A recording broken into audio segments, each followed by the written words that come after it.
get your plate because we will eat while we talk. So just a little bit about the food and the whole concept here is to try to go back to eating, by God's design and His food. And so I'm going to just explain a little bit of what's back there.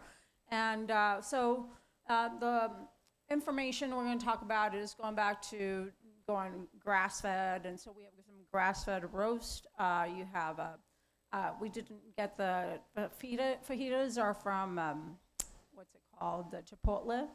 And Chipotle doesn't have grass-fed, but they do have, no hormone added, no, that kind of stuff. So you have the steak and the chicken.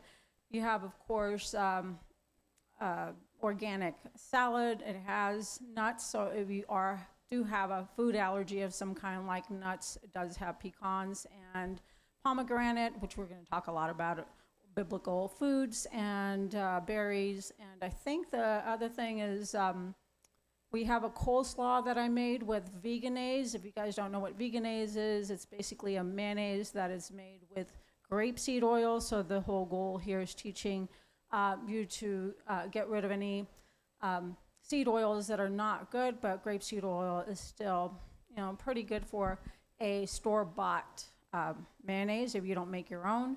And it is sweetened with stevia. And stevia, the one that we get, again, I'm going to go over all this in the nutrition stuff, but it's doesn't have an alcohol, so it's like a stevia alcohol. So it's a dropper. It's really concentrated. And I left the bottles there so you can check out to see, where I get this or whatever.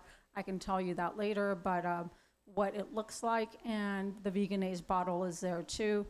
On the coleslaw, I added apple cider vinegar, which we're going to talk a lot about fermented foods. So apple cider vinegar, and so you can at least try it. And then another thing you guys can try is like for breakfast, typically people want a cereal, but we're going to talk about getting rid of, making your own kind of cereal. So we have a fermented goat kefir, and it has, again, sweetened with stevia.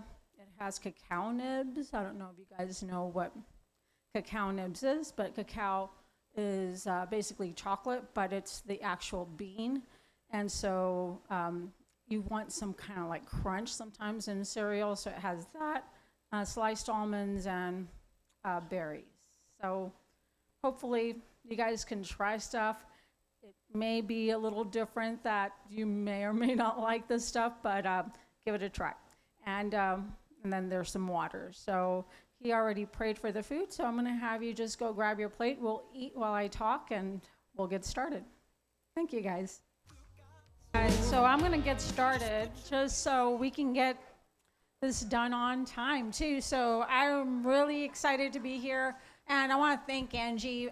She has been just wonderful in allowing us to come here. It's a blessing to me, and I want to be a blessing to you and get you here on time to out of here. But I really feel that the fact that I learned something from Pastor Isaac today, from Angie, that he didn't know what Doritos was growing up. He was raised crunchy.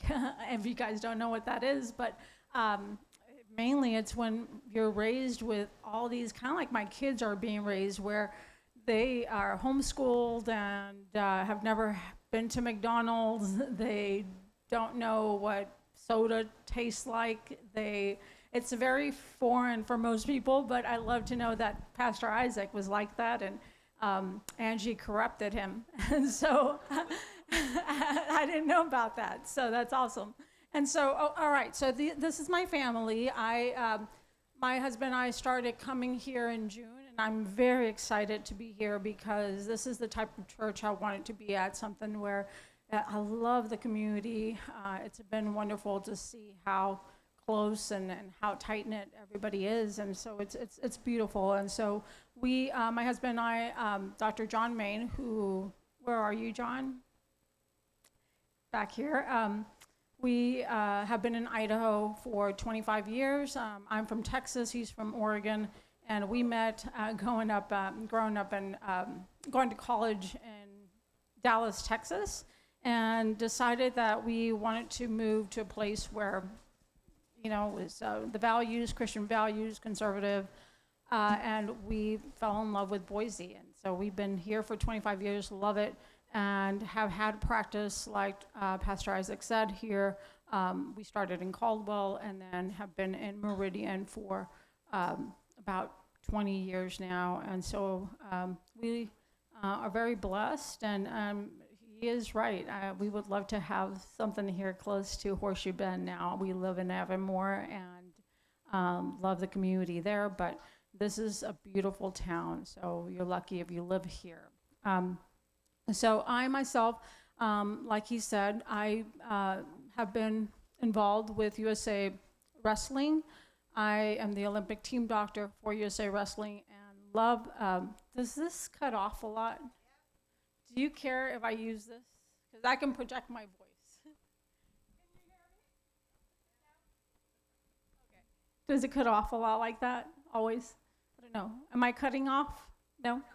Okay, awesome. So I love working with athletes. I love fitness myself. But more importantly, I love when I get to see people live to their potential. Just a little my backstory of why I'm so passionate and have an urgency to help people. I grew up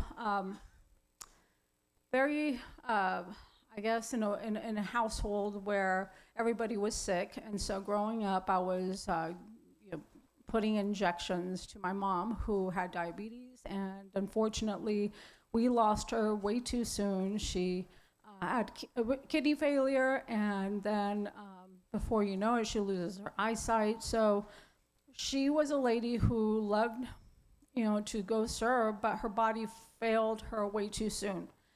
And I really tell you this to start because I feel that God gives us circumstances for a reason. And watching that and growing up with that, then my sister, who was mentally and physically ill as well, passed on at the age of 47. Again, not only diabetes, but she had type 1, but she was on 18 medications. I mean, she was just flooded with medications. And so I really feel there's a time and place for medications, but God doesn't make junk. And he put an amazing power in our body to heal, but we are living in a world where, most people that we know are on some kind of medication, and before you know it, it causes one side effect, and then you're taking medications for the medications, and then so we lost her, and so again, we John and I took care of her as well at the very end, where luckily got her to where she didn't need most of them, but she was already sick from a lot of the stuff she was on. Then my dad here recently, last year, he passed on, and with him, he's like the normal person where he thought he was healthy because there's no symptoms until you get the heart attack. So he had a heart attack, God saved him, and then another heart attack, God saved him, and then another one, and so he had 9 lives, and he wasn't a believer. I really feel that God was just showing him how he wanted to show him, and so he actually, the last one, he was paralyzed from the stroke he got, and after that, he came to Christ. So we can't question it. I think God has a big plan, but the fact is that he always thought he was healthy until he got the problems, but he never did anything about it. And I really feel that, we all have been given a purpose, and we want to go live for him and do the things he wants us to go do, which is love him and go serve others. But when our bodies tire away too soon, we're not going to be able to be used mightily for God. And so this is what I feel has given me that heart and compassion to go seek and save that which is lost. And there's so many people who just don't know what to do. And we have been given free will and a freedom to choose what to do, but we do have to take action when it comes to health. And I know that many times people don't do that. So I'm involved with a network of doctors called Max Living, and we're all Christian doctors. or chiropractors around the country that teach the same principles that we teach in our office, called the 5 Essentials. And so we got involved with Pastor, well, not Pastor, Doctor, he's not even a doctor. Who knows Jordan Rubin? Raise your hand if you know Jordan Rubin. Some of you. So he's been around. If you guys know Ancient Nutrition, he wrote The Maker's Diet years ago. He was actually one of the ones that got us involved with the Biblio Diet, which is a book that's written by him. And how many of you know Dr. Josh Axe? Most people know Dr. Josh Axe. He has like the biggest health website. And so he's a great friend of mine. We actually worked together, working with the Olympic team in USA Wrestling. He worked with the swimming team, and in 2012, we worked together as chiropractors for the teams. And so he's a great friend of mine. And we, in this network, were, found out about the Biblio Diet, and all goes back to going back and eating the way God designed us. So with Jordan, if you don't know who he is, he basically had Crohn's disease, and the story is that when he was, I believe he was 19 when he was diagnosed with Crohn's, which is kind of funny because this is what brought me to chiropractic. I was diagnosed with Crohn's, but he at 19 had Crohn's, had lost a lot of weight. I think he weighed 111 pounds, and he decided that he was going to heal his body by going back to the principles of the Bible. And so he followed 40 days, whatever principles that were in the Bible from nutrition. And so he healed himself after that. And so he gained, another like 29 pounds and healed himself. And about 20 years later, he gets, again, God wasn't done with him. He probably needed to know what his purpose was, and he was diagnosed with cancer. So he got told he had 3 months to live, and so he said, if you don't, the doctors told him, if you don't do the chemo, you're gonna die. And I don't like when people get these expiration dates where you get told, if you don't do this, this is what's gonna happen, because who knows? Only God knows, you know what I mean?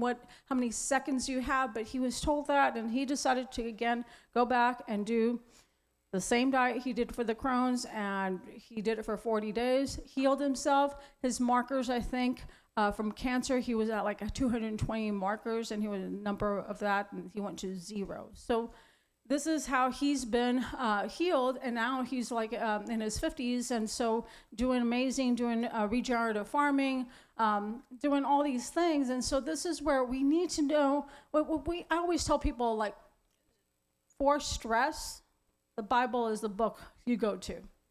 But even for nutrition is the book that you should go to. And so that's what we're going to be teaching today, specifically what you want to start doing when it comes to the health principles. With chiropractic, I know that a lot of times people think that the chiropractors is just for pain. The thing that I want to make sure I bring the principle of chiropractic here. People don't know. Typically, most people go to chiropractors for what? Back pain.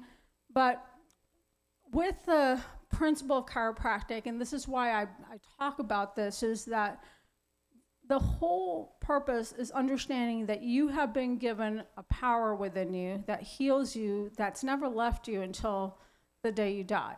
That power resides in you to heal you, and it created you. And so if you look at this video, I think it's probably not going to show, but it says here, of course, we know this from David, you are fearfully and wonderfully made, for you created my inmost being. You knit me together in my mother's womb. I praise you because I am fearfully and wonderfully made. And you are made by him. Like I said, he created you. It was no mistake. But even from the very time you were born, and let me tell me if this doesn't play, but I'm going to try to see if this is it going. So this is just a time frame of the first 16 hours of the time you were born. And what's the first thing that forms? That's your spinal cord. So the spinal cord and the brain are the first things that form within the first 16 hours when you are made. And so it's the highway that carries that life potential. It's that power, it's what carries that life force, that potential that it animates every cell and every tissue, and then it forms organs, and then it forms, all parts of your body. So when we talk about in the principle of chiropractic, we say above, down, inside, and out. So you are healed from where?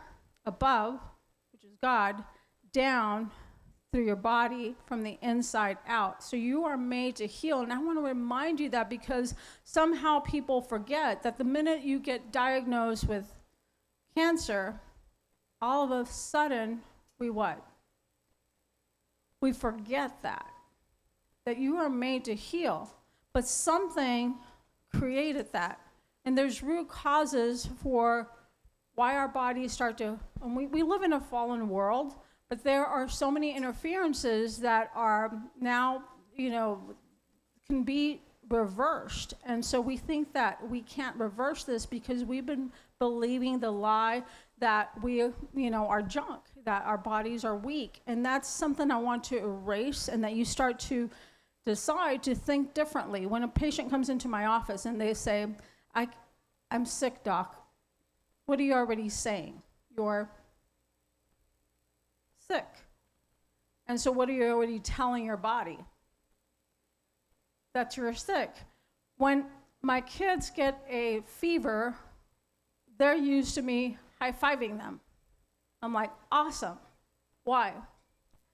Because if you understand immunity, if you're fighting something, then your body raises what? The temperature, right? And is that a good thing or a bad thing?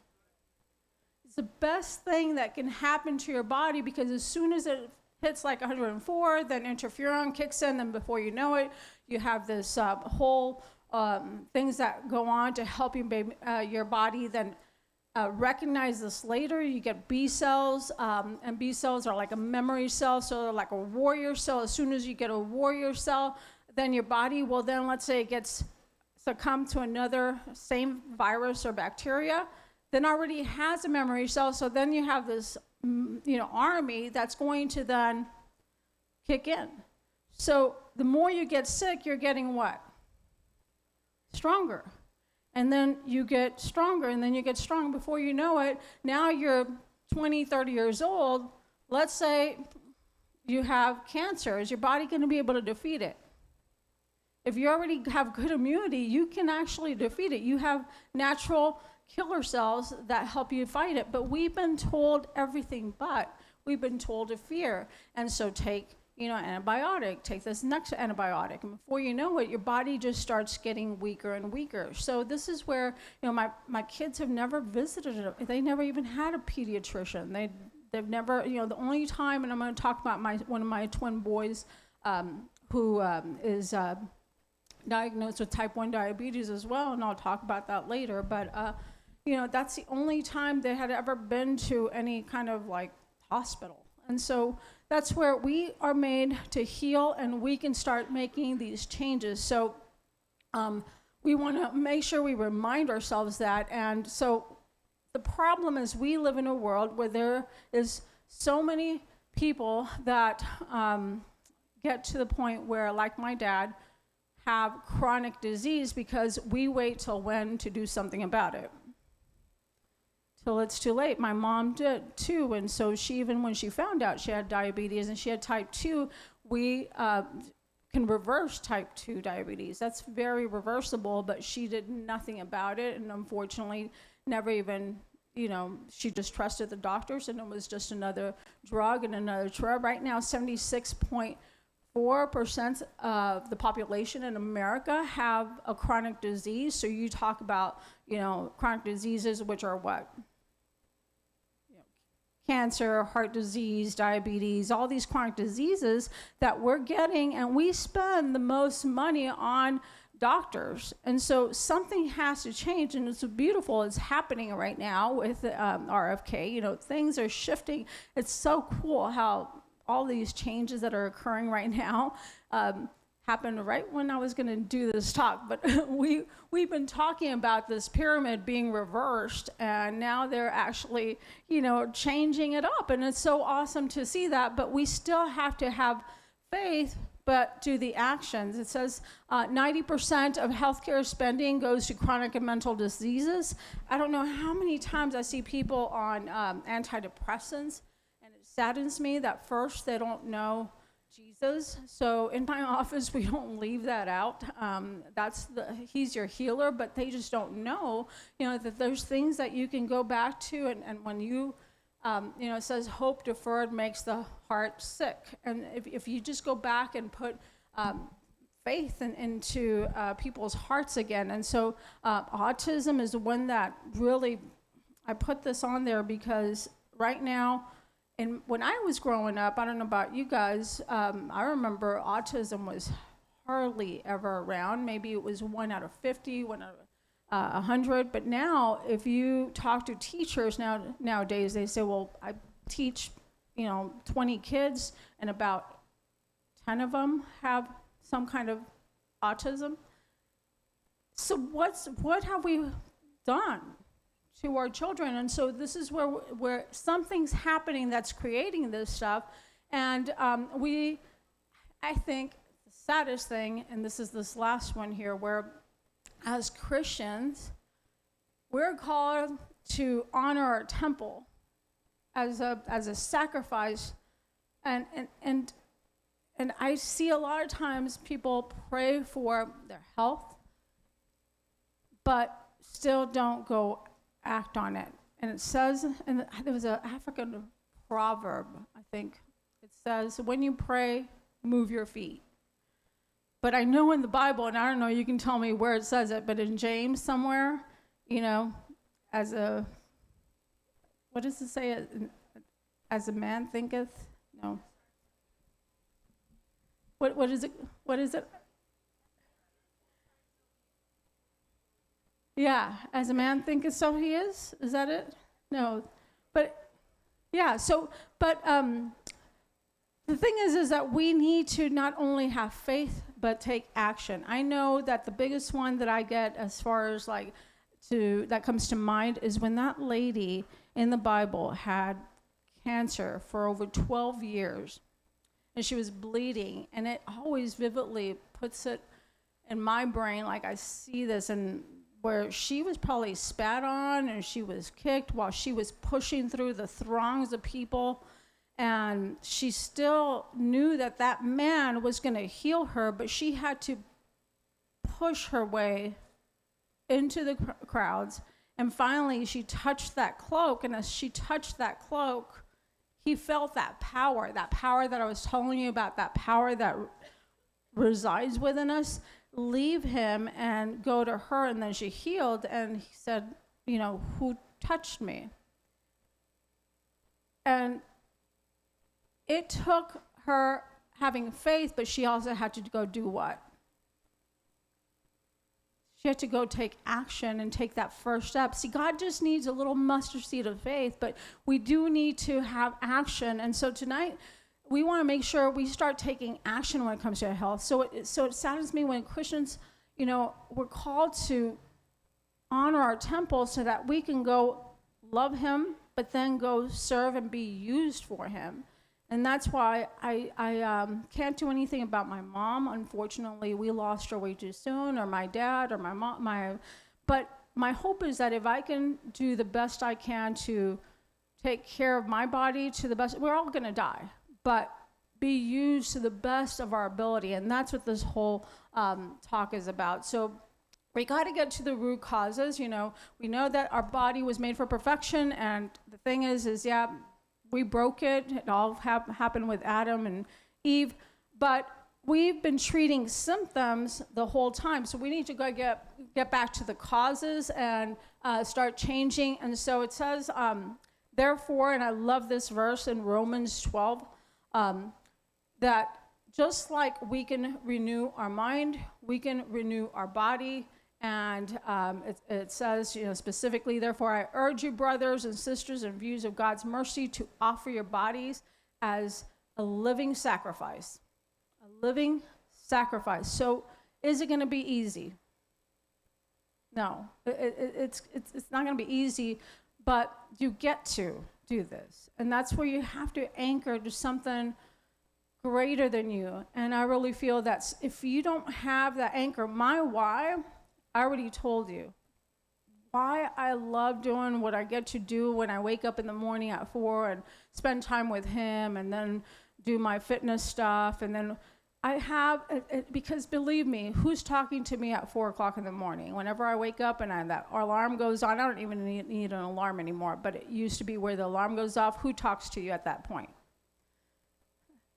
It's Satan. It's too cold, get back in bed. But I had to re-anchor myself every day thinking, if I don't do the stuff first, I'm not in state in God's word, so I can't go serve people the way he wants me to serve them. So I had to sacrifice that feeling of comfort.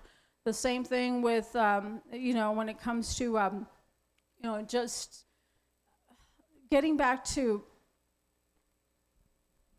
denying yourself in a way, but you have to re-anchor to your big why.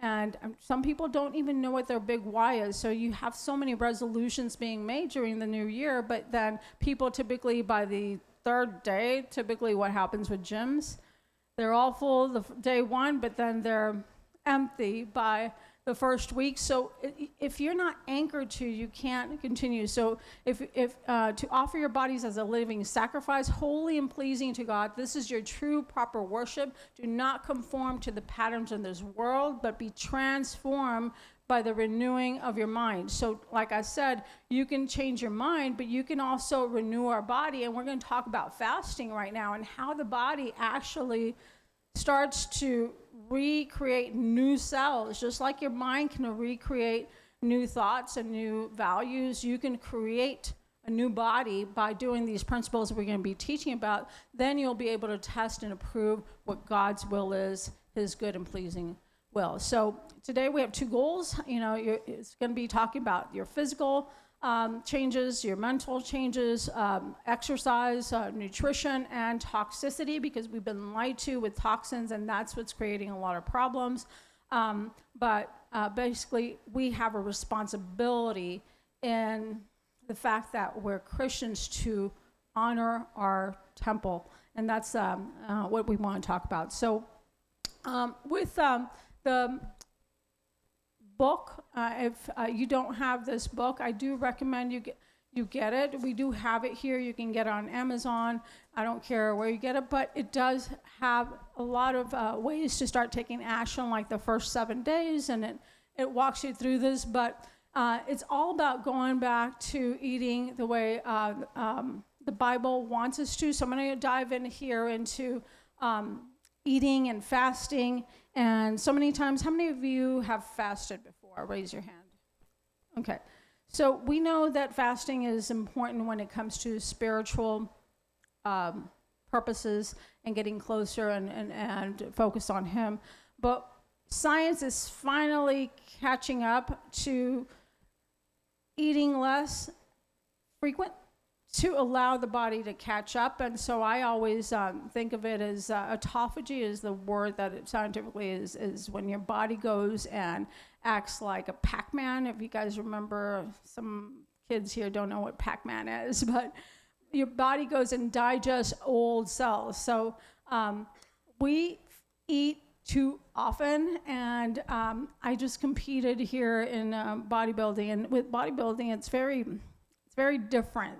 You have to eat a lot and a lot of times. So it's everything that I am not used to. So I have to now go back to my old patterns, which is eating less. So it's not like you don't eat, you just eat less time. So with fasting, you're going to allow time for your body to not only have a spiritual connection back to God, because when you are eating all the time, your immune system can't function the way it should because it's always your body is always having to go worry about digestion. But if you've noticed with dogs, have you guys ever had a dog that was sick? What do? Do they eat? Typically, if you I don't know if you know, with animals, if you've had them, they don't eat. And they know this, and I think it's just, and innately they know this because it's time for them to heal. So even whenever a child gets sick, most of the time they're not hungry, but we want to always feed them. And it's like, here, eat this, eat this. But your body knows exactly what to do. It knows, that it needs to heal. And so the immune system works better in fighting disease. So let's say you have cancer cells.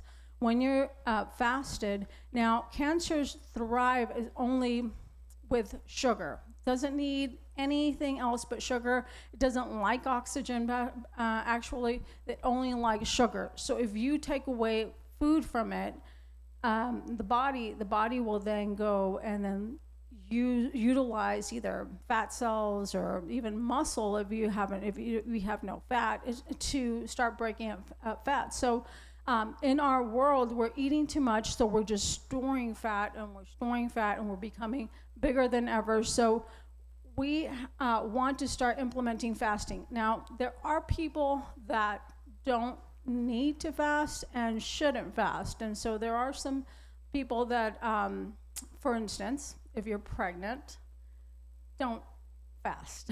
And that's a for sure thing. There's some people who, even females versus males, sometimes males do very good with fasting. With females, it could be a little hard on their hormones.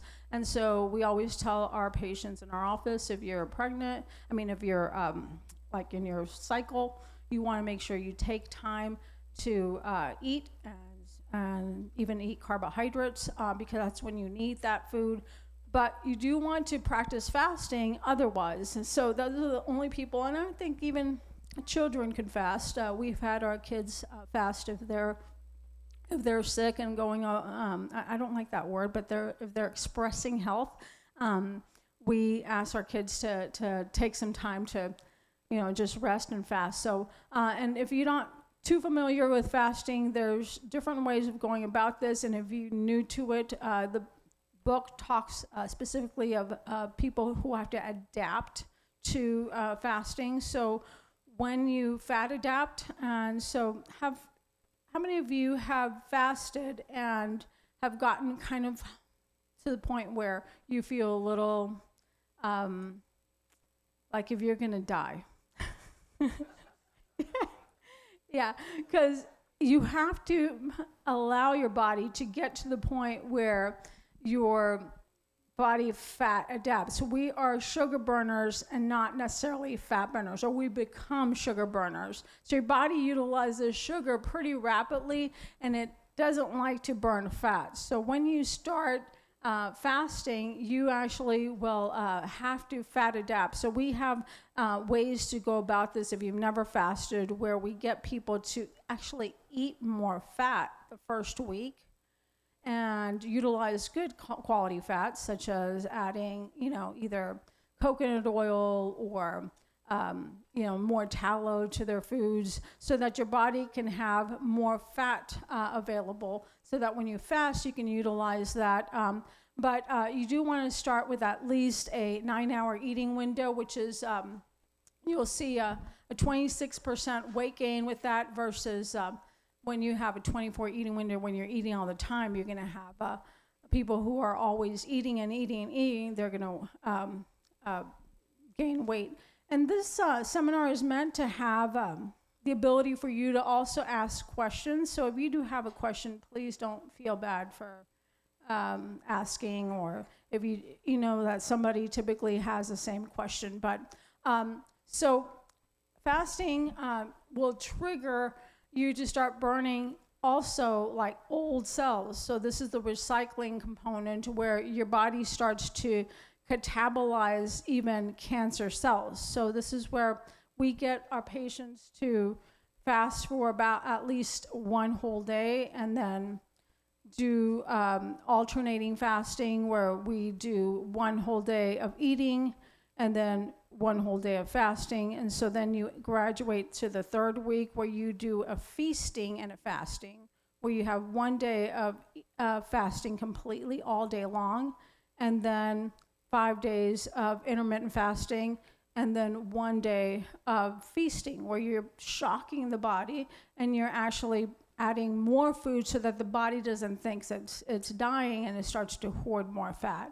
So there's different methods of fasting, and I'm not going to go through each one, but the thing is you start first by baby steps. And if you're new to fasting, I would just start with intermittent fasting, where you eat at a block time. And the way you do that is you just skip breakfast. So the way I start with our patients is you can start at 12 o'clock, and like today, that would have been your first meal. And then you can still have 3 meals within that block time, but by 8 o'clock, you would start eating. And then you don't eat again till the next day at 12 o'clock. And so you keep doing that, and maybe on weekends, you can have a normal hour. So I know that my husband and my kids do that all the time, right, John? You do fasting, or it's just you, right? The boys eat. Yeah. So everybody does it for different purposes, but definitely it's one of those things you can start doing. So the next thing is that one of the biggest things that's causing most of issues today with chronic disease is inflammation. And so we've been lied to, and when it comes to our health, what to do with our fats. So fats are not bad for you. Actually, it's the sugar, and inflammation comes from toxins as well. So sugar, damaged fats, and toxicity are the common things that we're going to tell people, and this goes back to getting things that are man-made and go back to God food. So it's not that fat's bad for you, it's that it's the type of fat that has been altered. And so sugar's the same thing. It's not that sugar's completely bad for you, it's just the type of sugar that we're eating is basically now comes down to corn syrup and things like that are very, very toxic for you. So if you look at this diagram, you have a vessel. And so the top one, this is a canal. And whenever you have inflammation, that canal starts to constrict. So inflammation is caused by what? What 3 things? Sugar, bad fat, and toxins.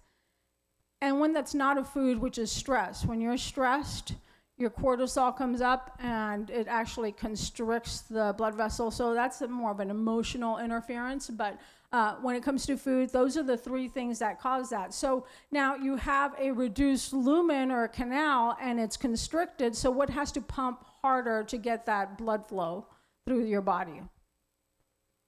Your heart. So what do then they tell you that you have? If you have a heart, like after Thanksgiving, if you ate lots of pumpkin pie and cookies and everything, and now you have inflammation and you're wondering why your joints hurt, but now what has to have pump harder is your heart. So what's the number one thing that people get right after Thanksgiving is a high blood pressure diagnosis or a heart attack. And the reason they get a heart attack is because if you do have plaque on those arteries, typically a little piece can slough off and then you can get a stroke. So this is where a lot of the issues that we're having with chronic disease is inflammation. So we want to get rid of that. And one of the biggest things that happens at the cellular level, so the artery is an organ, but at the cellular level, the wrapping around the cell is made up of what?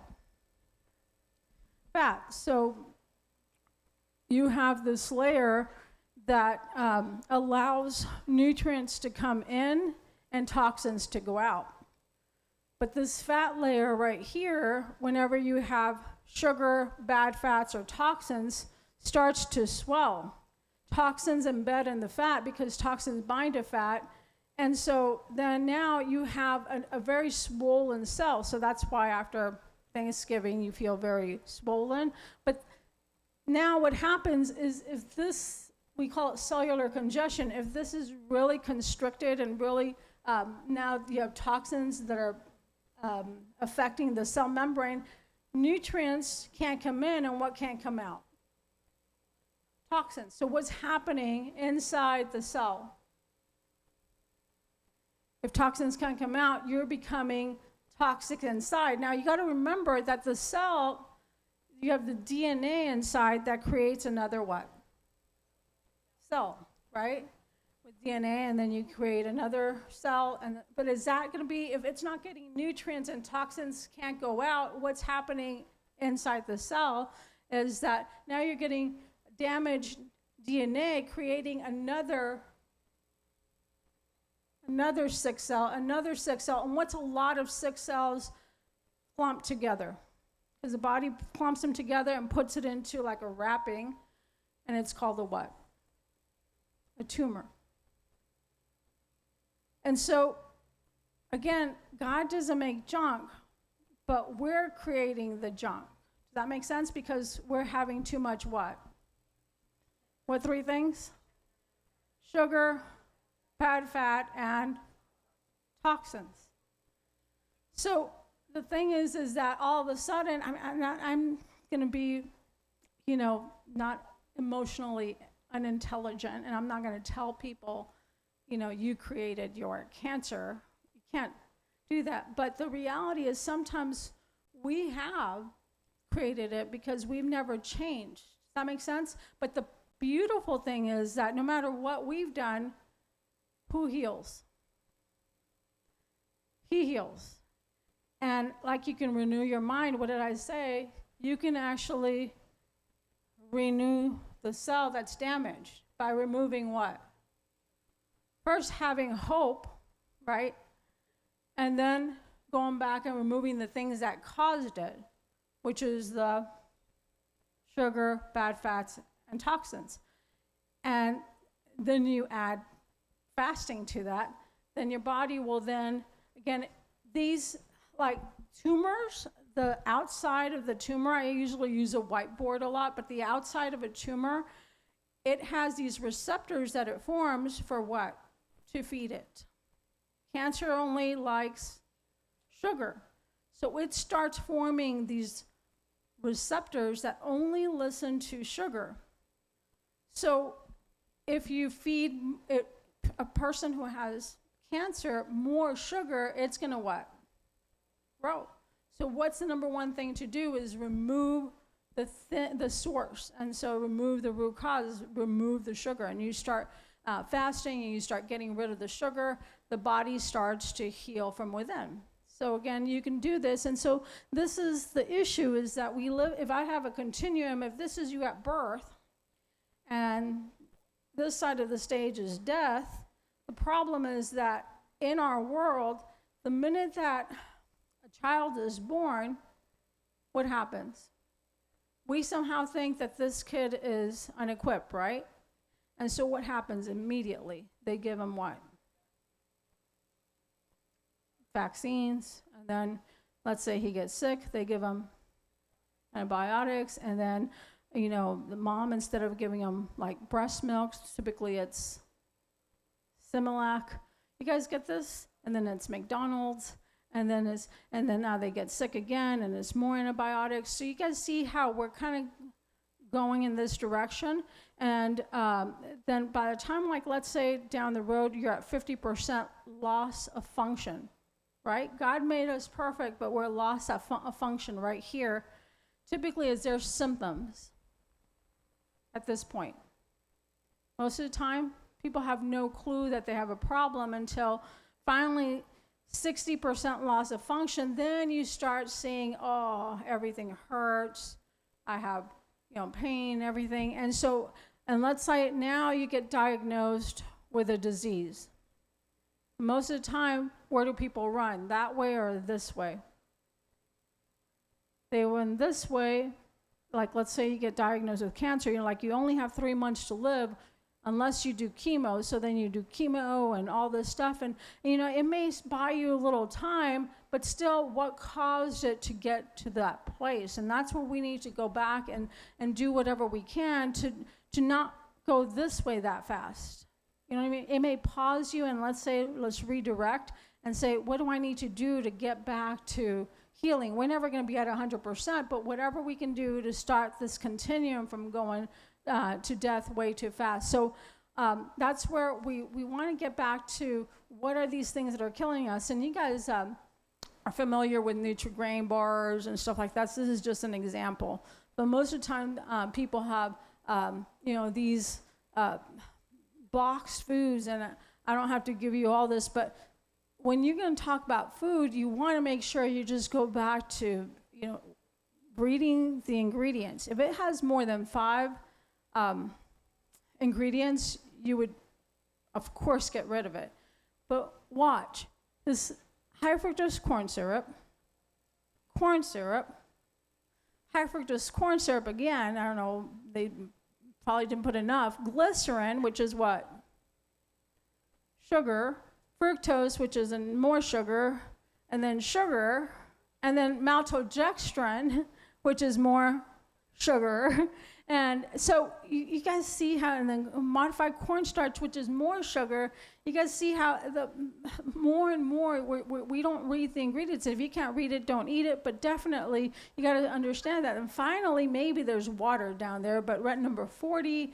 All these things are what's creating the issues. So the Sinister Six that the book talks about are just going back to real food, God food versus man food. And so avoiding things like unclean meat. So this is one of those things that we're going to go back to, trying to help you guys find a source of grass-fed meats, because these meats that it's not what you're meat. That meat's bad, but it's what the meat eats that's bad. And so we want to make sure that you're going back to grass-fed sources. And artificial sweeteners are another biggest thing that I see too many people on NutraSweet and aspartame and Splenda, and even some stevia. Like if you guys go to Costco and find those big bags of Truvia, what's the main ingredient in Truvia? Maltodextrin, which is a bad sweetener. So these are toxins, and they're neurotoxins, where toxins bind to what? Fat. And what's the most important fat in your body? Your brain. So people, we can call them skinny, sick people. They're skinny, they look like they're healthy, but they're sick because the only fat that they have is their brain, and all these toxins. That's why some kids with autism stuff, kids, they don't really have a lot of fat, and it goes straight to their brain, so they get neurodegenerative issues such as autism and ADD and ADHD. So we want to make sure we get rid of these toxins that bind to fat and are destroying our brain. Seed oils, that's number 3 in the Sinister 6 things to avoid. So we're talking about highly refined oils. Like, what's the number one that's being used? Like the dressing, you noticed we used olive oil, and that was extra virgin olive oil, organic. You want those words, EVU, extra virgin olive oil, but organic sources. And sometimes the best ones you don't get in the United States. They come from Spain. We use balsamic vinegar, and again, the one that I use is aged and very little sugar in it. But the added sugars too in some of the foods, when you look at the ingredient list, if you see all the maltodextrin, high fructose corn syrup, you want to get rid of those. White flour, for sure. Some of this stuff is like, I'm sure you've heard, so I'm not going to go too in depth of this stuff. And then artificial dyes, red number 40, anything that's chemically processed in a laboratory. And you want to replace it back to, again, God food, so healthy fats. So did you guys like the meal today? What'd you think about the cereal, yogurt, kefir, goat kefir? So you can do that for breakfast. And the crunchy cacao nibs, was that too bitter? I want to ask the kids, because I think Most kids are so used to eating Fruit Loops and, all the sugar that comes from that. So that's where it's an adaptation. You start to change, and you start to actually crave it. So those are the powerhouse foods that we also added pomegranate fruit and stuff like that can also be very sweet and tart at the same time. So this is that pyramid that just flipped this week. So on the bottom you had lots of grain before, and now it's meat. And so I had my husband post his diet. He's carnivore, so we're going to talk a little bit about carnivore. So you want to come up here and talk about your diet? So him and my kids, so again, I told you my son was type 1 diabetic, diagnosed in 2021, diagnosed with type 1 diabetes. My mom had it, my sister had it, my son got it, and then guess who got it 2 years ago? And so type 2 is lifestyle, where we've been lifestyling ourselves to death. We can lifestyle ourselves out. It's not that I wasn't eating right and doing that, but guess what got me? Stress. So this is where the enemy loves to steal and destroy. But God comes to give us abundance. And I know that even if I have it, now I can relate with it more with my son. And I know he has a big purpose for it. But he got diagnosed 2 years ago. And so we were listening to Jordan Peterson. And I know you guys know who that man and his daughter had an autoimmune condition that was healed with carnivore. And I remember telling my husband, maybe we should do that. So talk about that. Yeah, so basically with the carnivore, when my son was first diagnosed, we, for years had done juicing and all these other things. Of course, greens are the healthiest thing on the planet, right? So we actually went vegan for a year and a half, and we actually did great with his sugars and those kind of things. But it took so many supplements and so many protein powders to get his requirements that I got to the point, I'm like, I don't feel good about this anymore. His sugars were great, but I'm like, this is just not the right path. She mentioned carnivore to me, and at first I'm like, you got to be kidding. Like, you can't live on just meat. So I started doing some research, and I came across, like, Jordan Peterson was one of those people, extremely intelligent man, but had all sorts of health issues. And it was like, okay, hang on, you got this really smart guy, and he's doing this to save himself. So again, I started doing more research. And so basically we switched. After a year and a half of vegan, no meat at all, we went to 100% carnivore. And so it took about 5 weeks for us to figure out where the energy was coming from. We were all kind of tired. And that's what we've done now for about 2.5 years. My boys, they actually have, they have 4 meals a day. They have 2 smoothies. In the morning, and then in the afternoon, they'll make like a smoothie of avocado, banana, honey, cacao nibs, and those kind of things, a little bit of water and ice. And then they have 2 meals of meat. So usually at lunch is a pound of ground beef, and at dinner is either a pound of steak or a pound of roast. So I was talking to Gabe earlier that we go through 6 pounds of beef a day just between the boys.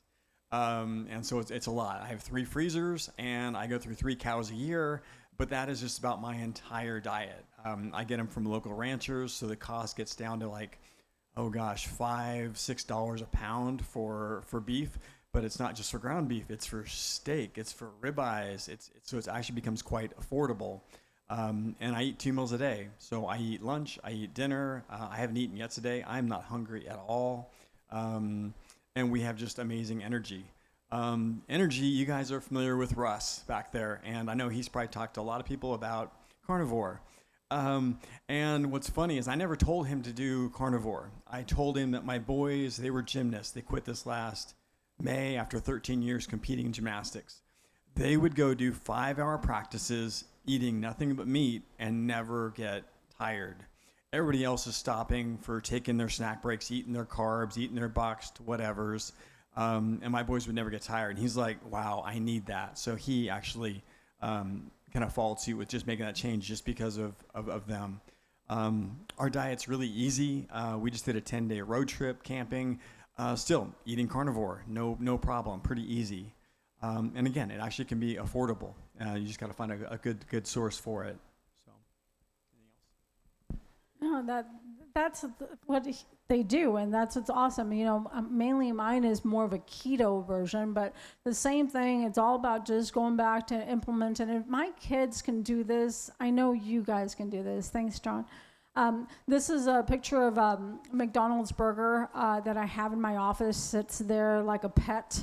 We got it in 2017, and nothing grows on it. And it still hasn't grown on it. So I'm like, I'm going to try this with In-N-Out Burger. So last year I sent my office manager to go stay in that line, and he got the burger, and we brought it and we put it in a jar, and it still looks the same. No mold and nothing. So this stuff is so processed. But going back to what he talked about, like they have so much energy, the fat that's in the meat will create that energy source for you to live without the sugar. It's just that you start to burn fuel by burning fat. And so like you look at him, he doesn't have any more fat on him, but he's utilizing the fat from the meat to be utilized by energy. So Russ, I'm going to have you come over here because Russ is another friend, and he is actually the one that told us about this church, and I'm so appreciative for him and his family. And Melody, you want to come on over here? Him and his family also took this on, and tell them about your journey. Okay, my health journey, my health renaissance, I would call it. It started when I arrived in Boise. It's interesting. We arrived, maybe you remember, like 4.5 years ago in June. Boise here, they had about, I don't know, a whole week of 100-degree days. And that's when we moved to Boise. A big old moving truck. And so we got there. There was about 8 people from the church we were kind of familiar with because my brother-in-law was the pastor. They were raring to go. They were willing to help us unload this huge moving truck and pickup truck, Carson's pickup truck. And so we did all that. At the time, I just finished a 20-hour trip up and down, and that, my neck, I couldn't turn my neck either way. And I weighed 300 pounds. And I sat down after struggling to help move this stuff out, and a guy come up to me, and he could tell I was kind of struggling, and he says, "Russ, you all right? Is there anything I can get you?" And I says, "Yeah, a new body," and so that's what I met Rosie and John. I think, shortly after I got, because my neck was so messed up, I think within a month or so of arriving, I met John and Rosie. And so it just, for me, I think the Holy Spirit, there's so much wrong with us, and there's so much reworking that he needs to do. I think he puts his finger on certain things at certain times, and he guides what we're doing. And I really felt like, I've been an athlete when I was in my 20s. I know how to train. I love to train, but I just neglected my body for 2 decades. And the Holy Spirit, I felt like he was saying what was physical faithfulness for me was to engage my health in a very aggressive way. And so under the tutelage of Dr. Rosie Main, and then I met John shortly after that, I'm so grateful. My oldest son tells me that he's like, "Dad, you and Mom got red-pilled." and so we did. It's been, I have a new body in some significant ways. It hasn't been without a lot of grit and work, though. I'll tell you, John and Rosie, head to toe, they've advised me. I'll start with the bottom of my feet. I had what's it called, baby? Plantar fasciitis. They've advised me on that. It's 90% better. Moving right on up the body. I also have neuropathy in my feet. Pretty early stage. They've advised me on that. I've aggressively spent time treating that. Both ankles just torn to shreds through years of competitive sports. One knee, one hip, my spine. I can move on up, shoulders. So I think a part of my own testimony about health is at this age, 56, I've been challenged to aggressively engage the various injuries and neglect that I've taken in the past, 2-3 decades. And that's been a blessing. And then as far as the eating, when John turned Melody and I onto the carnivore diet, that's been kind of life-changing for us too. We eat carnivore, and then we, when I moved here, I was pre-diabetic. I'd be nodding off 30 minutes after meals. I don't do that anymore. And when I moved here, I don't think I'm exaggerating when I say all my joints ached, and I just felt like that was sort of what happened when you got in your 50s, but it's not. I know now the foods that will cause my joints to ache, and I don't eat them. My joints don't ache. So it's been kind of a transformation. I'm grateful to God, but I think if you will listen, the Lord will make it clear to you what your next steps are. You probably wouldn't be here if He didn't prompt you to come to this. And I think especially in the area of health, I thought you were searching for James 1:22 earlier. Very important when it comes to your health. Do not, now I'm going to forget it. Do not merely listen to the word and so deceive yourselves. Do what it says. And so if the Holy Spirit gives you a word for you, like you need to walk with your wife 30 minutes a day, 3 days a week, or if you need to cut out sugar, and you're real clear on that, you don't get any of the blessings of cutting out sugar unless you cut out sugar. It's like what she was saying about your faith. It requires action. And that's been the thing for me. Ironically, I think my time is about up, isn't it? Is it? Okay. Well, faith without works is dead, and they have done the work. And Melody, come here, because definitely both you. How many pounds did you lose? I've lost like 70 pounds. Yeah, it's been awesome to see. But then she took action in creating all this stuff. So I want you to talk about that, Melody.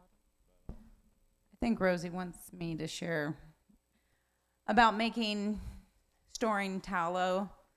I know this is a little bit getting into the minutia of it. Watch out. But when we get a beef from a local farmer, I always ask that they don't throw any of the fat away, because most of the fat in the cow they just throw in the trash and it goes in the landfill, and you pay for it, because when you pay for a beef, a half, or a whole, they charge you by the hanging weight. Well, that's all the fat, and then they just take that fat out and they just throw in the trash. So when I say I want all the fat, please don't throw any away, I bring it home, I chop it up. If you have a meat grinder, you can use that. And then it's shelf stable.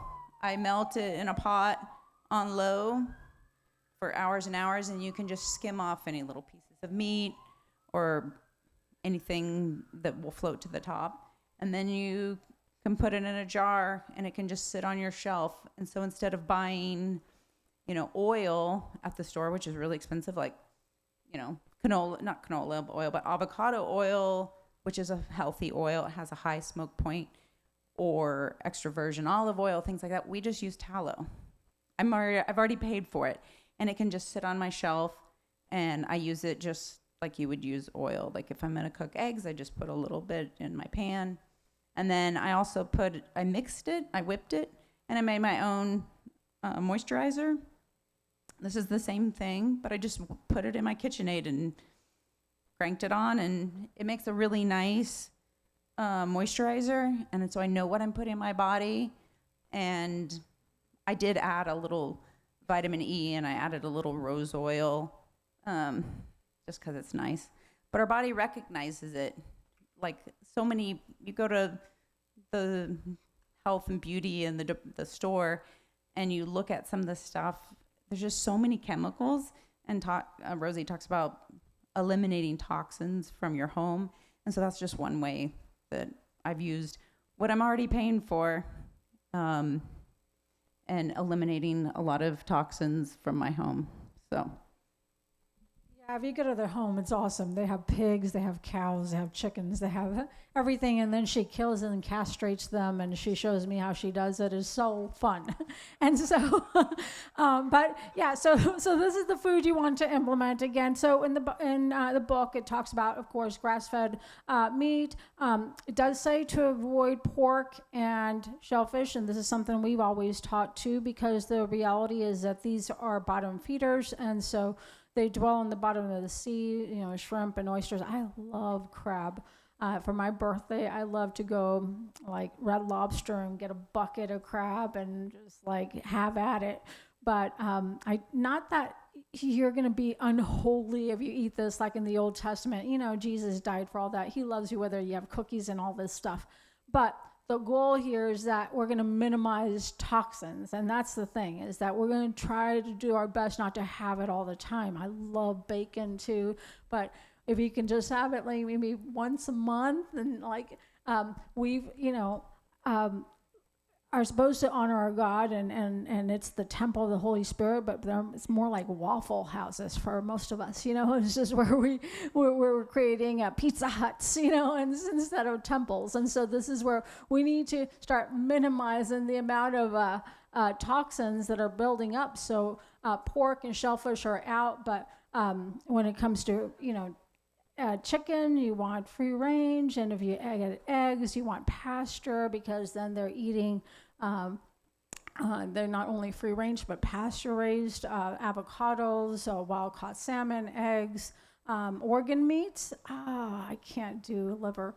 I'll do the capsule, but my kids and my husband, I don't think my kids like it. He kind of sneaks it in their food.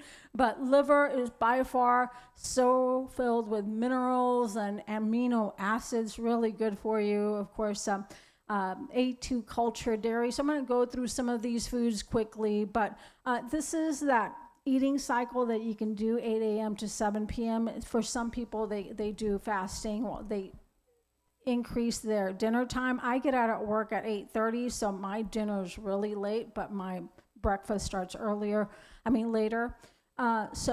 But you can have a coconut berry smoothie, then kind of like what we did, an arugula and pomegranate salad with either chicken or beef. You can have green apple with almond butter and grass-fed beef and vegetables. And so it's not the fat that's bad for you, it's the type of fat. And so there's a study, and this video is not going to be able to play because we don't have a speaker, so I'll talk about it a little bit. But we've been lied to for so long for so many things, but this is one of them, is cholesterol. Medications are at an all-time high right now. I can't tell you how many people come into my office and they're on a statin drug, and they feel like if they get off of it, they're going to die.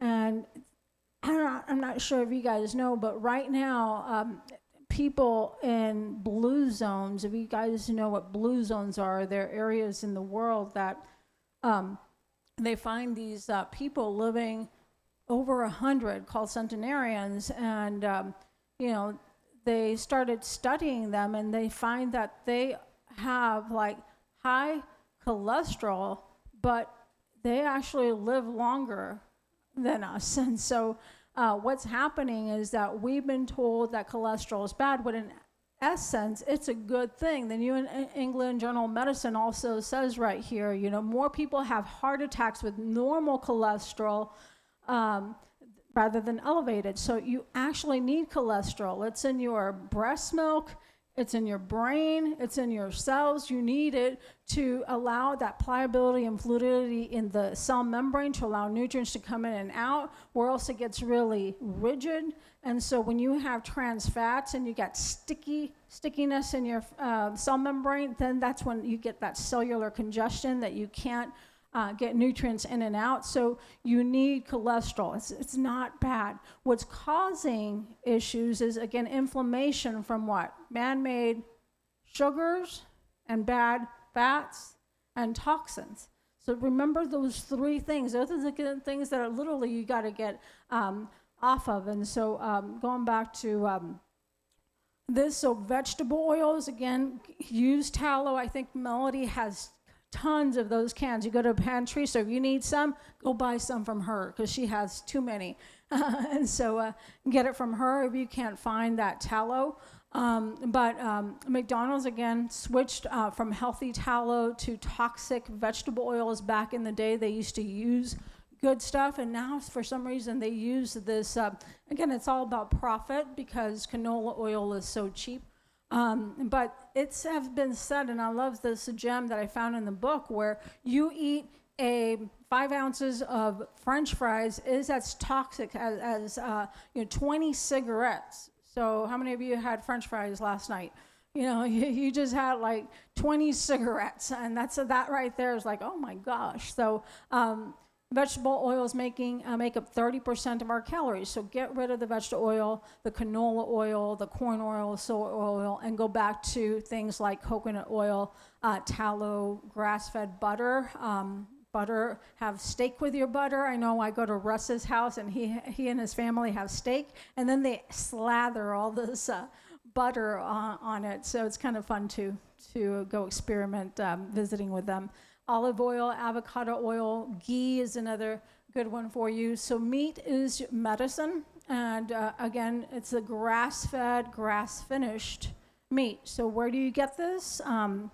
There's different sources. I know we love a place in Emmett called St. John's. They're great friends of ours, and their family also supplies us with meat. It was sad. We went on vacation for Christmas, and our freezer broke, and we had just bought a cow. We come in, and there's blood all over, and so the whole cow went to waste. But they sell it pretty good, so you can come back and text me, and I'll send you their information. We also know that in the Bible it talks about the land of milk and honey. So with milk, again, you have altered our cows. It used to be genetically they were A2 cows, and so now that we have messed with our cows so much, they are now A1 cows. And what changes is the casein that is produced in a A1 cow is what's causing a lot of the problems with digestion. Not the lactose, it's the casein, and specifically with like allergies with kids with ADD and autism.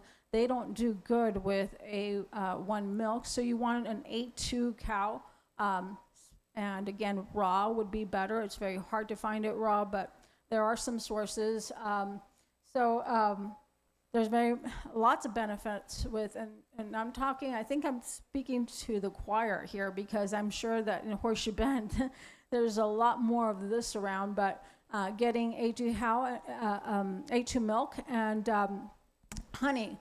Another thing that is going to be one of those things that you want to implement with sweetening, even in carnivore, my husband talked about my kids add honey and cacao nibs. So there's several types of carnivore. There's the lions and the bear. Lion is strict carnivore where you don't have honey, you don't have fruit, you don't have anything else but meat.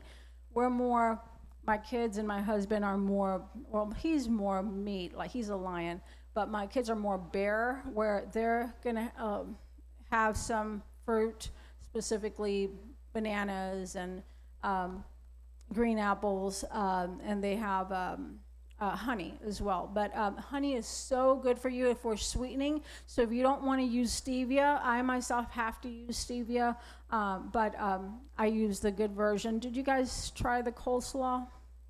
The coleslaw had the apple cider vinegar, the veganese, and the stevia, as well as the cultured, the plain yogurt had the goat yogurt has stevia in it as well. So, but honey can be another one that's used, has lots of enzymes and antioxidants for you. And so moving forward here, so mainly the biggest thing is going back and talking about grain.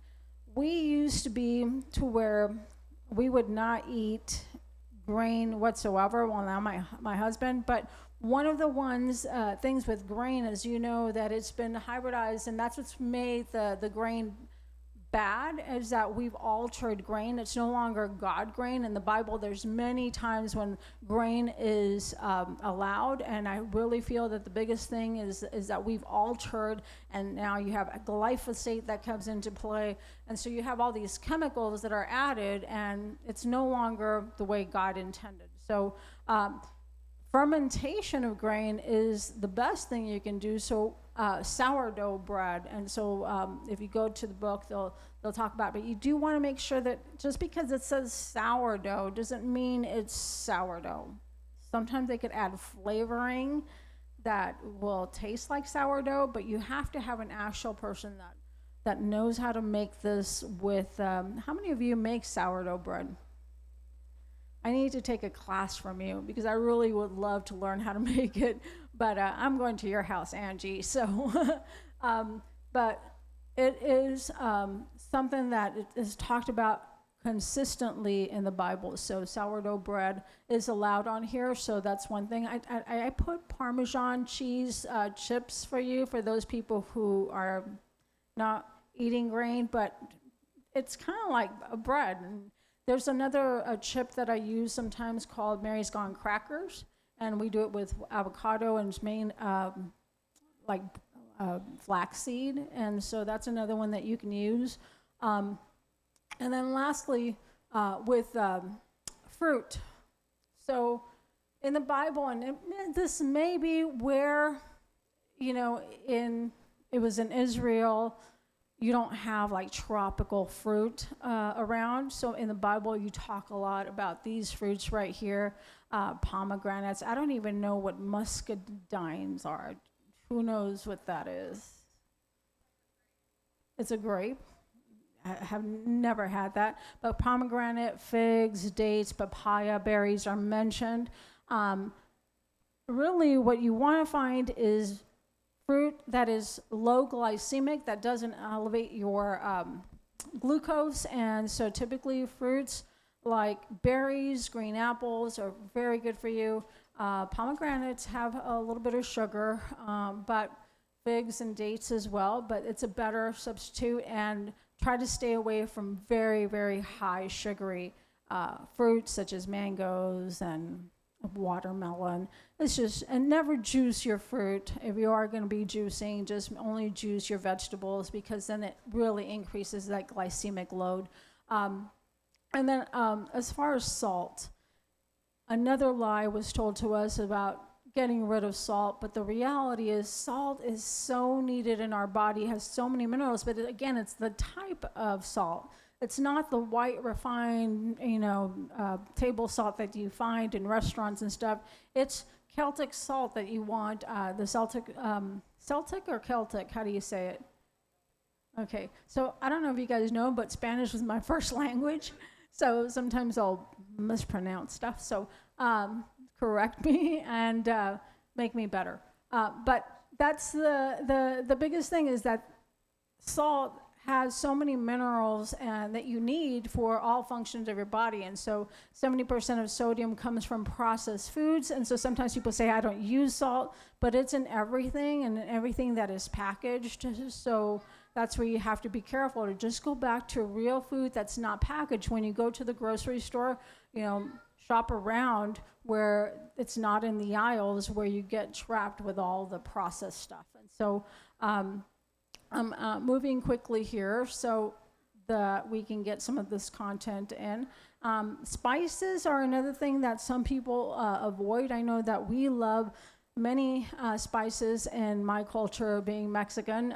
We use cumin and all those spices like in peppers and stuff like that. But 40% of the Western pharmaceuticals start as plants. So plants is our food, and I'm not going to go too much into this, but essential oils and herbs and terpenes, all this is essential to add to your food. One of the ones that we talk a lot about in our office is turmeric, and I'm sure you guys are familiar with turmeric.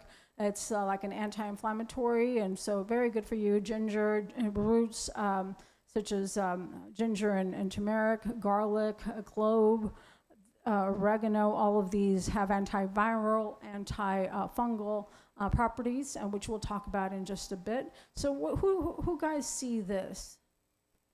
Like, what do you see in this image?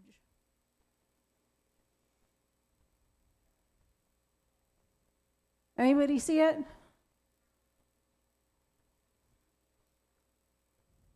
Raise your hand if you see it. Okay. So who sees the cow? You guys see it now? Okay, so some of you have seen pictures like this. So I show this because what we don't see is the problem with food is sometimes people, are just exposed to toxic food all the time. And so toxins are number one right now. If you're going to change anything when it comes to your food, is this. Because you can put all the right nutrients and everything, but if you're toxic, your body is not going to assimilate even the good supplements and the nutrients that you're spending tons of money on. Your body won't even receive it because you have, again, cellular congestion. So you can't get nutrients in if you're toxic in the cell membrane. Remember, toxins bind to fat and they clog the receptor sites of the cell membrane. So we're going to talk about places that we find toxins. So like she already mentioned, cosmetics. So switching to some kind of a natural moisturizer, things like that. If you read this, like, do you take any medications? And I'm not telling you to get off your medications. There's a time and place for medications, thank God system. But how many do you have in your medicine cabinet that maybe you can start doing less with and start altering the things that you use? When it comes to plastic containers, do you use a microwave? Do you, and everything from personal care products, water. So the list goes on and on. But this is what happens is that all these symptoms that you see right now, people say, hey, I want to lose weight, and they can't lose weight because they're what? Toxic. So I can start changing your diet and having you exercise, but the struggle, sometimes people say, I'm on diet and I exercise, but I still can't lose weight. We're going to first go to what's causing that, the root causes, and it's typically toxicity. So we got to get rid of the toxins. Sometimes people say I'm hormonally imbalanced, I have menopause, I have premenopause, postmenopause. Why are people so having struggle with this? And it's typically because of toxicity. So we go back and fix the cause, not just dump supplements on you to try to deal with them. Because even if it's not a drug, supplements are not always the answer. We got to look at why you're having these issues. Brain fog, why do you think brain fog? Where do toxins go? In your brain, so you start getting unclear, you're wondering why you're toxic. And we're going to talk about even parasites right now. Parasites cause so much brain fog and mental issues, insomnia, headaches, all these fatigue. So we're going to look at what's causing these things. So your body is like a bucket. So God knew there was going to be toxins because we're in a fallen world after, sin occurred with Adam and Eve. But anyways, he gave us a liver and kidney and a gut to get rid of this, and skin to get rid of these toxins.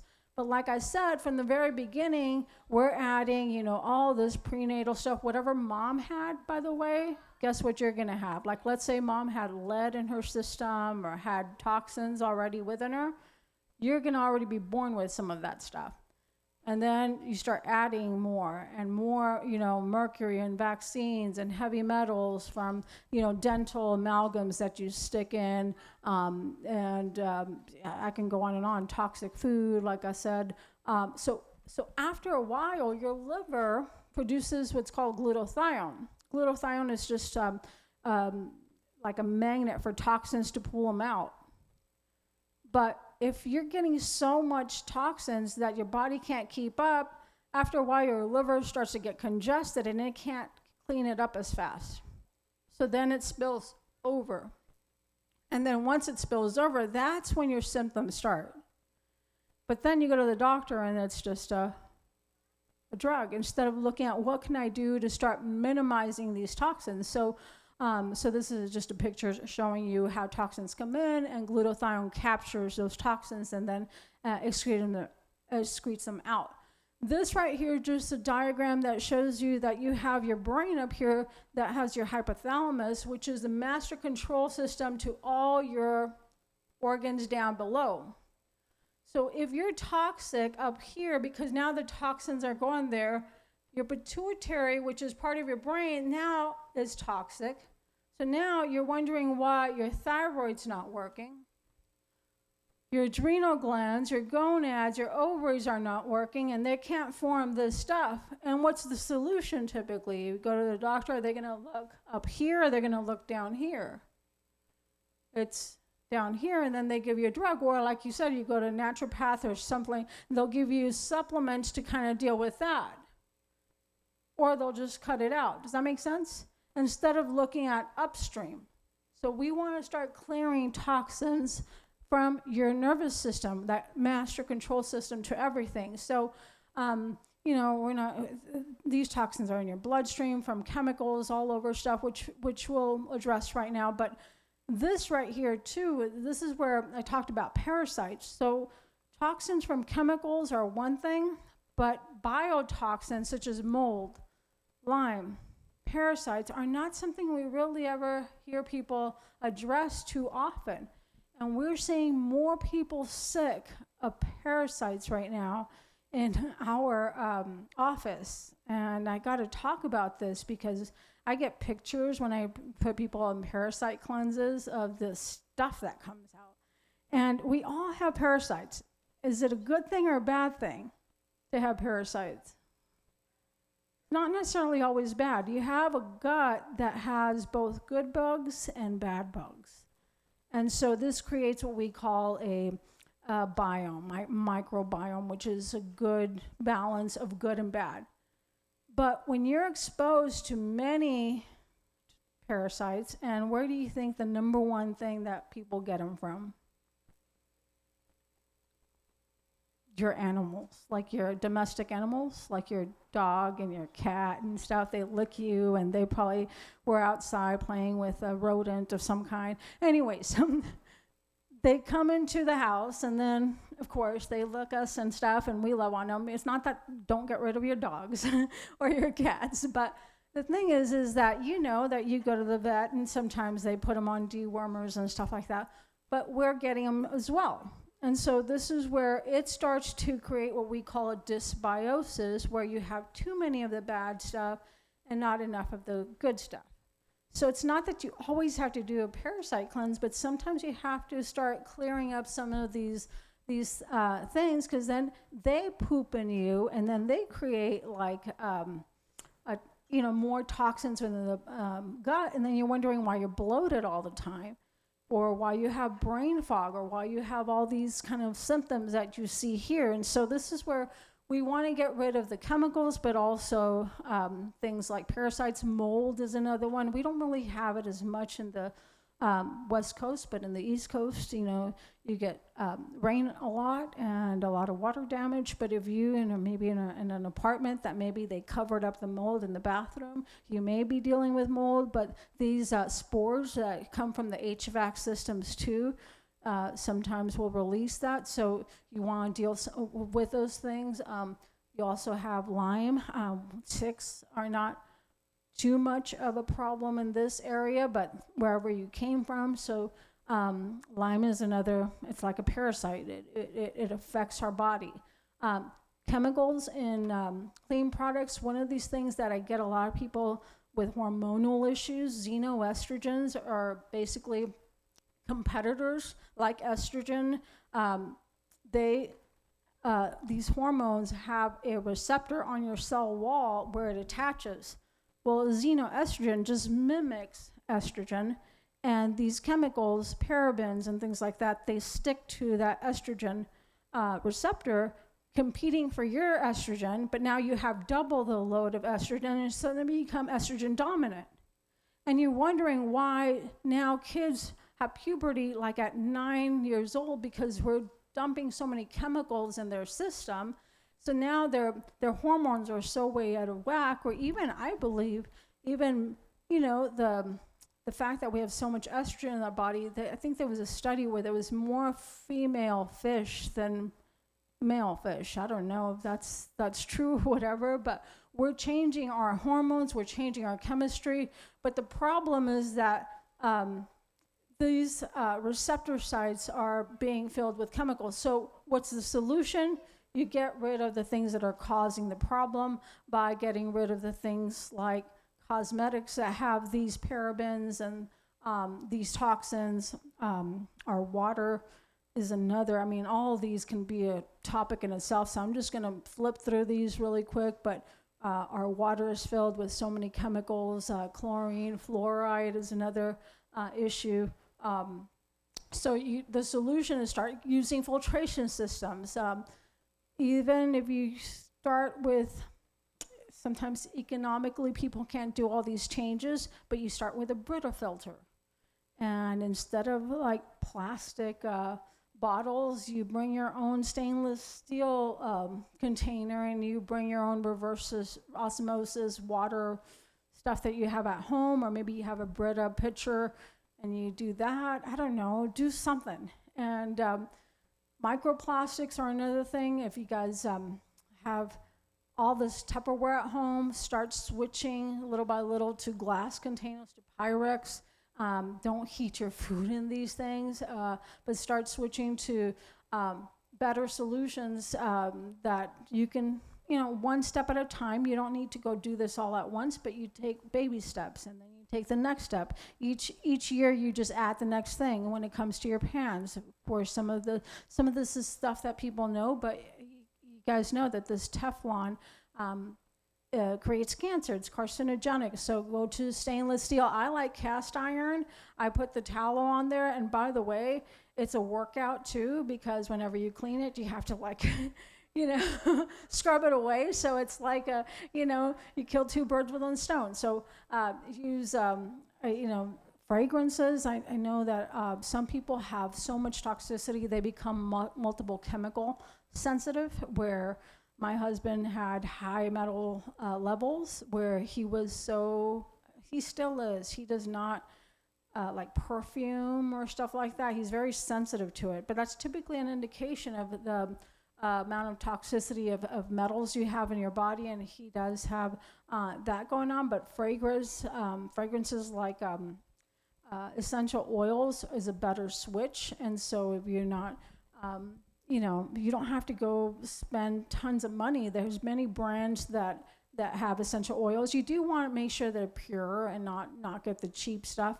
But another thing is, most people like that car smell, whenever you have a new car or a new house. But that's simply what? VOCs that are toxic for you. So you always want to make sure you're clearing this air out by, in the spring, opening up your windows and making sure you get a filtration system. So you have to start doing the work and taking action little by little, getting, to the point where you can ask your husband for a Christmas gift instead of something material. You can do a diffuser. Can you get me a diffuser for, what's this thing called? The filtration system, air filtration system. They are spendy. I think, what is it, like $300, $400 to get one of these machines? But number one way you can do it is open your window, turn the fan on, and clear the air. That's how you start doing it, little by little. I think the last thing with toxins is the ones we don't really see at all is Wi-Fi. I am going to be very bold with my patients, and because I feel it's my responsibility, but if you have an Apple phone or AirPods, I literally will take it off of you. And like if I see them there, I throw them in the trash. And sometimes people don't catch me until I'm like, okay, I just threw your AirPods away, just to let you know. Because the stuff literally is killing you, and it's putting so many frequencies in your body. So you never want to be on your phone next to you. You can put the speaker on or do something to get it away from you. When you sleep at night, you want to turn it to airplane mode. We just turned the whole Wi-Fi off of our house until we need it. We turn the button and do the Wi-Fi. So, but for sure, don't have it next to your body or on you and all day. More when you have those Apple phones. You think there's a way that seems right to man, Proverbs 14:12. Hey, I remembered one. But in the end, it's the way to death. And that's a proverb that I hold on to because it seems like it would be convenient. It seems easy, so let's do it. So this is a study here with the cell phone and the AirPods where it just starts to fry your brain literally. So that's not something that I'm just saying, it happens. Microwaves, we use it for, those little rice packs that you heat and it gets warm. And you can put it around your neck if you have tight muscles. That's what we use it for. But the rule is you turn it on and you run away, and then you come back for it. I'll sometimes get lazy. I'm gray. My husband's black and white, but I'll use it because it's convenient. And so then my kids get on to me. It's like, Mom. So they catch me. Metal in your mouth. So I know that in the past, silver fillings was a big way for dentistry to go when it came to putting these silver fillings for cavities. Now you hear a lot about biological dentistry. How many of you know what that is? Okay. If you don't, these silver fillings, basically kind of like vaccines, they have thimerosal or mercury, and so mercury is basically what's embedded into your teeth. If you look at I talked to a dental assistant, in the back of the thimerosal content for the silver fillings, it has this poison thing, do not get on your hands. And then I'm like, well, it's okay in your teeth then. It's not good in your hands, it's not good in your teeth. So, but they would put it in our teeth, and they still do. Some dentists still do the silver fillings. But what happens is when you're chewing or eating hot foods, it rubs off these fumes into your, what's the number one thing that you're going to damage? Right into your brain. And it starts to really wreak havoc on your brain. And so your brain starts to get these toxins. And so Alzheimer's, dementia, MS, you talk about all these neurological degenerative issues that we're seeing more than ever because of these toxins embedded. And so again, a thief likes to lie, steal, and destroy. And so really, you need to remove them, but then you need to also remove them, not only the fillings, you need to do it right, and that's why a biological dentist, you have to have it in the right, like if you have 4 of them, the quadrant, it has to be on one side, one day, and then they have to use ozone to kill whatever's underneath the tooth, like the bacteria, to kill that, and a ventilation and a dam. So there's ways, and I can talk to you about that, but you have to ask your dentist, do you use these things? and you don't want to cross to the next area because it really messes your brain when you do that. So you have to do it right. But then also, then you have to remove the metal out of your brain and your system.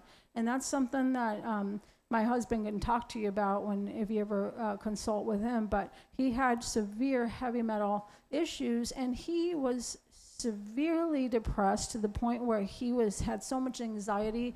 Long story short, thank God he has now dealt with this little by little. He still gets some episodes, but again, I think like Russ said, God spoke to him to know where to go and what to do, and now we get to do this for other people. So I think every circumstance is God allowing us to go through it so then we can go help others. So I thank God whenever things come up, I'm like, thank you, God, because how can I use this to glorify you?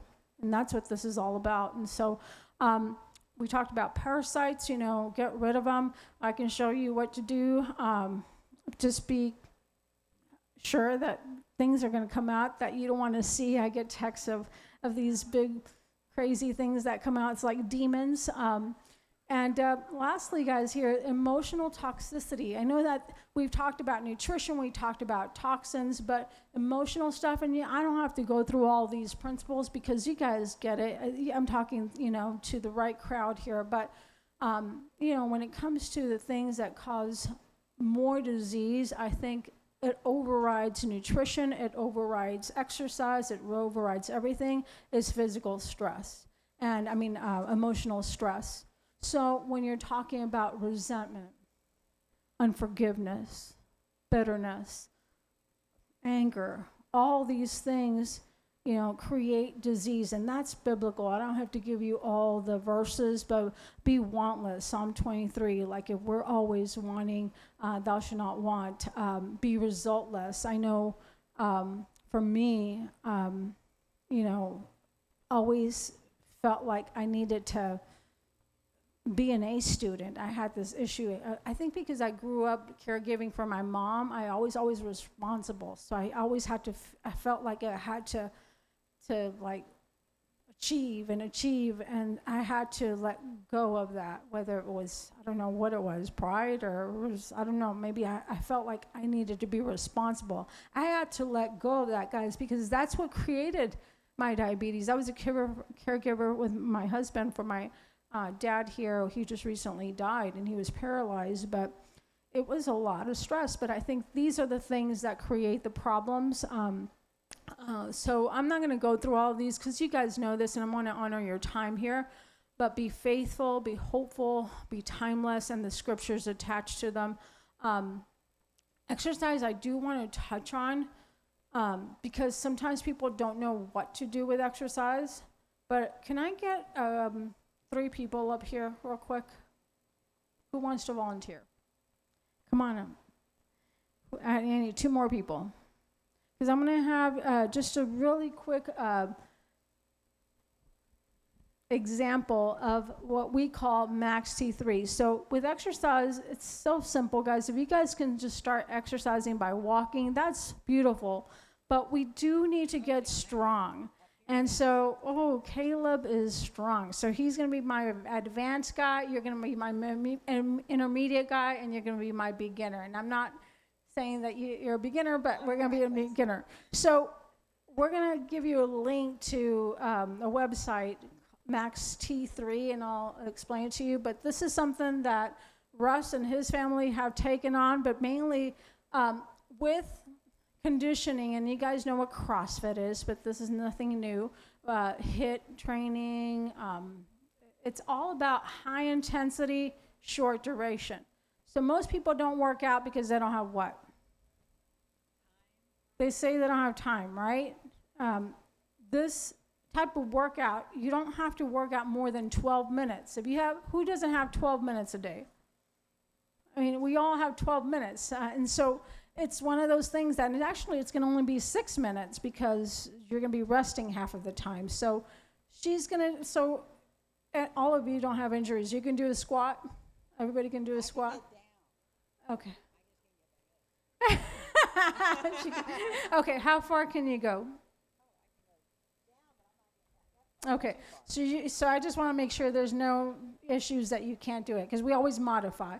But let's say, okay, so you're going to be my person who's a beginner and has knee issues. They just can't do too much. So you're just going to go halfway down and come back up. You're going to go all the way down, but you're going to add pop to it. Yeah, that's going to be your squat. And you're going to do a burpee. Can you do a burpee? You know what a burpee is? No? Okay. Okay, so you switch that way. You're the advanced and you're the intermediate. All right, so we're all going to cheer them on, and for 20 seconds, so as fast as you can, as hard as you can. So you're just going to do, so like, you go as fast as you can, as hard as you can. So you're not going to trip over the wires there? No? Okay. So if you guys know what a burpee is, pretty hard. So ready? Let's cheer them on. Ready? Go. As fast as you can, as hard as you can. Go, go, go, go, go, go. I'll be the intermediate. Keep going, as fast as you can, as hard as you can. Keep going, keep going, keep going, keep going. Don't stop, don't stop. Go, go, go, go, go, go, go, go, go. Let's say that's 20 seconds, okay? So 20 seconds, you have hard intensity, up to 1 minute, but let's say you're just starting this, and then you would rest for 20 seconds, okay? And then let's say 20 seconds gone, and let's go. Ready? Go. As fast as you can, as hard as you can. Keep going, don't stop, keep going, don't stop. Go, go, go, go, go, go. And you keep going for how long?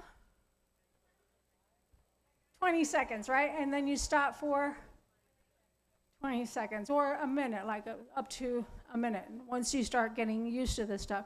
And you keep going again. So let's say 20 seconds, and I'm not going to have you start.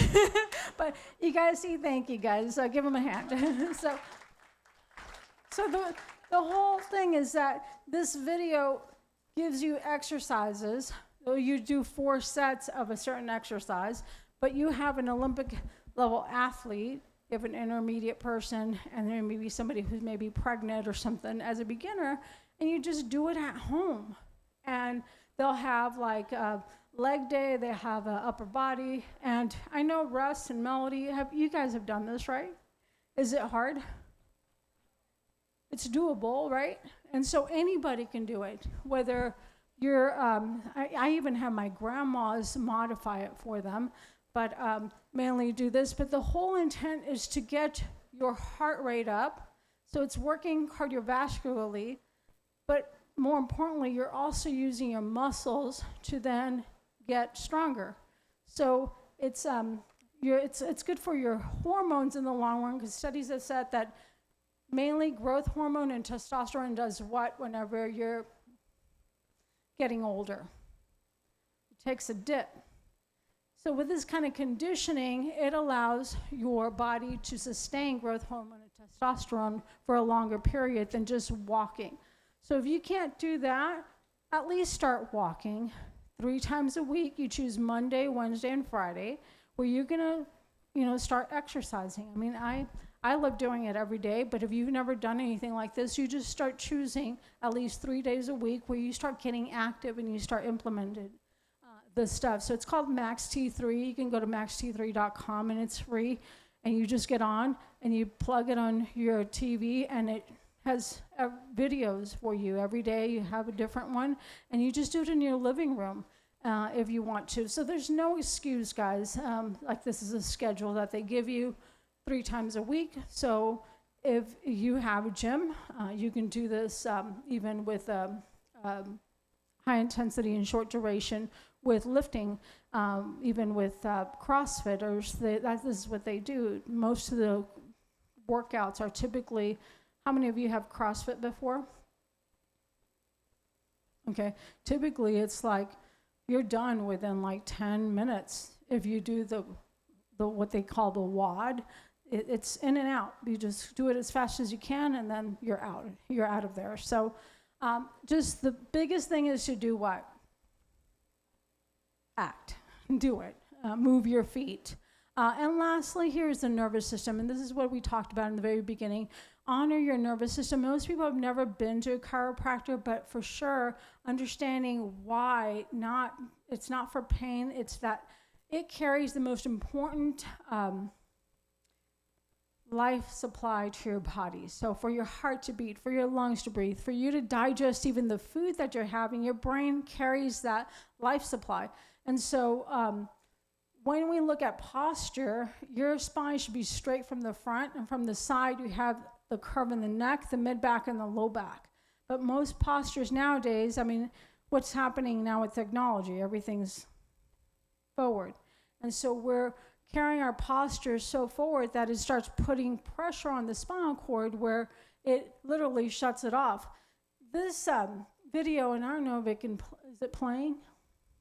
Yeah? Yeah. So it's showing you that every area in your spine, like C1, C2, C3, like here goes to your head, so headaches, any issues with sinuses, ear, here to your lungs, your gallbladder, and your mid-back, liver. So every nerve connects to some kind of organ. And so sometimes people have no idea that those lower nerves in the low back, they go to your gut, they go to your menstrual organs, your sexual organs. And so if somebody comes in and they have gut issues and they can't go to the bathroom, guess where I'm going to start first checking? The spine, because it innervates that. So this is where sometimes people don't understand that in our office, our chiropractor is going to treat those issues. No, we just remove the interference, and who does the healing? God. God put a power in our body to heal, and it starts to function better. And so we see sometimes a lot of babies in our office. We see tons of babies, but they don't have neck pain. They don't have back pain. We're checking to see if there's interference to their spine. So this is a normal, what you're seeing here is a normal x-ray of a spine, but along with it, you have the spinal cord. So what happens with our postures is that as it goes forward, it's going to straighten out that spine, and it's going to start like tethering the spine. So hold your hand like this. You see how the skin is lax? Now straighten it up. You see how the skin kind of tightens up? So that's tethering of the spinal cord. So kind of like a garden hose, you pinch it and it puts pressure on it doesn't allow the water to flow, so your plants die. When there's a lot of tension, dural tension on that spinal cord, it shuts off that life flow. So people start to have issues with headaches or tension, muscles get contracted, and that's why you get neck pain and back pain. More importantly, then the nerves that exit get cut off, and now you have numbness down the arms or legs or feet. And then again, most people go to the doctor and then they just get a drug, or hopefully not a surgery, but with time, just like your teeth rot, if you have bad postures, the discs start to do what? They start to degenerate. They compress and they degenerate. And guess what's happening right here? It starts to bulge the disc. And now the disc puts pressure on this white thing, which is what? What's that white thing? Your spinal cord. So now you're wondering why your arms are falling asleep or your legs are falling asleep, and you leave it alone, you do nothing, and then you start to get bone spurs because the bone rubs on bone from the disc being so thin, and then you get these like deposits, and it starts rubbing and crickling, and more importantly, now the spinal cord is literally shut off, and that's where we rarely see that phase 3 right there, because people are already having all these issues. So when you get symptoms again, don't just go mask it with a drug. You want to go find out what's causing it. I talk about this kid here lastly because this is what excites me in my office. When people start to live to their potential, and kids, I see lots of kids in my office.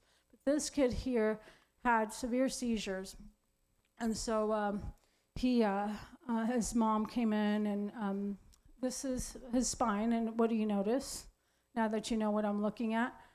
It's curved or straight? Hopefully you know it's straight. So this is after we've been seeing him, but an x-ray is an x-ray. To me, it's the person behind the x-ray. So what do you notice with him when we first started? What's happening to him behind this? Only 1 month with no seizures. After we started seeing his seizures were gone. I mean, literally, after we started adjusting him, he started to get better. But what do you notice with him? He's hiding behind the board. He did not want to look into my eyes. And I'm sorry I get emotional because this is what matters, is that people, when they don't feel good, they don't express God's true person that God made them for. Whether it be a kid or an adult, they just don't, they can't live the way he made them for. And then 9 months, he's still a little unsure, no seizures. Then a year, what do you notice? You see him living like he should. And then here I'm kissing him. He goes 3 years with no seizures, and he still comes in and gets adjusted. But more importantly, guys, it's not about who heals them. He's our healer. We just remove the interference, and God does the healing. And that's what this is about, guys. When it comes to kids or babies or people who have, whatever in our office, is making sure we put that life back into them by reminding them of who and whose they are and who they were created to be. So, sorry I got emotional. That's just a scan code. If you do want to talk to us or do a consult with us, you can, talk to me or whatever, or scan that. But action steps, guys, is the most important thing, that you take action on this information. I know this was a lot, but even baby steps. Number one is just commit tonight to go to your refrigerator and your cabinets and open up those cabinets, and whatever has, boxes and stuff, start getting rid of them and go replace it with real food and God food.